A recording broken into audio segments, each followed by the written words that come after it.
What's up mga kuya? Welcome back to the channel, and today I have with me is the Machenike M530 wireless gaming mouse. Now these days, if you want a really good wireless gaming mouse, mainly for competitive FPS games, you would need to spend around 2,000 pesos for something like the Machenike M8 or the Raktalan. But the Machenike M530 actually costs just half the price of the Machenike M8 and the Raktalan at just $20 or around 1,000 Philippine pesos. Now while spending 1,000 pesos is already a really good deal for a wireless gaming mouse, let's find out if this is actually good, at least for something like FPS games. Since reportedly the sensor that Machenike is using in the M530, the 3320, freaks out with fast mouse movements or flicks in FPS games. So yeah, let's find out if this is actually good for FPS games.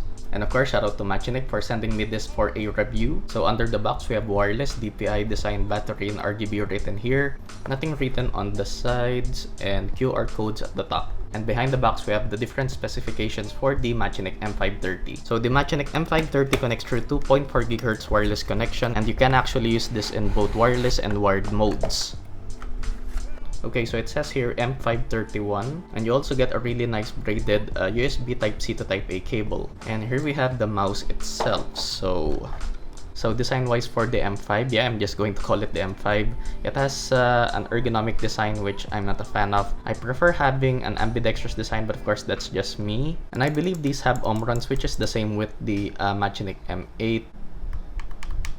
Okay, so on the right side, we have the back and forward buttons, and then the sniper button, which is actually positioned, well, the positioning just makes sense since you can easily reach it with your thumb, at least if you have average size hands. And the back and forward buttons are not that clicky, but yeah, expect that for the price since this is again half the price of something like the Machenike M8. Good feedback for the scroll wheel and nice and clicky. We have a gray accent here with the Machenike logo here. And on the side, we have these ridge textures, which should help with gripping the mouse. At the bottom, we have these three Teflon plate along with the on switch, the DPI switch, and the 2.4 GHz dongle here.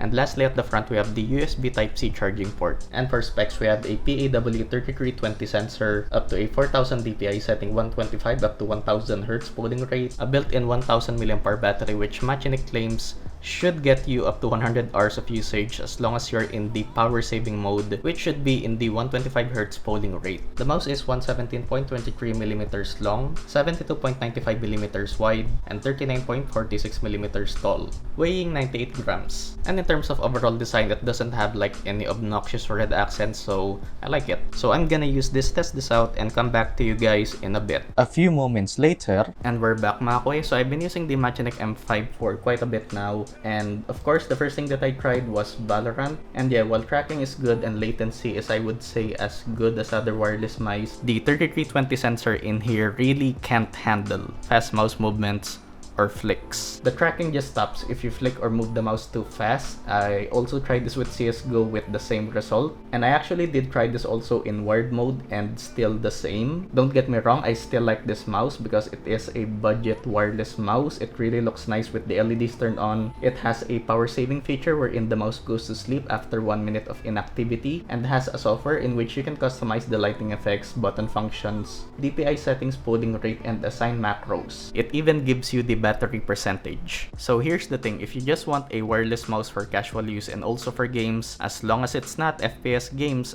maybe you're playing something like League of Legends or Dota 2, then yeah, this is still a great mouse, especially for the price. And if you're in a tight budget. But if your budget can allow you to buy something like the M8 or the Raktalan, then by all means, I think these two are great investments. So I don't want to necessarily say this is a disappointment, especially considering the price, and I actually kinda expected this not to perform well in FPS games. So yeah, and you can expect to get 4 to 5 days of use out of this in 125 Hz and LEDs turned off, and around 2 to 3 days with 1000 Hz and the LEDs turned on. So yeah, as someone who plays FPS games a lot, I can't really recommend this. I really wanted this to be a good option for FPS gamers, but again, for the more casual people who's gonna use this for office work and MOBA games, then yeah, this might be for you. I'll leave the link in the description if you guys want to buy this. So hopefully you guys found this video helpful. Leaving a like is the easiest way to support the channel, and consider subscribing and turn on notifications if you like my content. As always, stay safe mga kuya. Thanks for watching, and I'll see you guys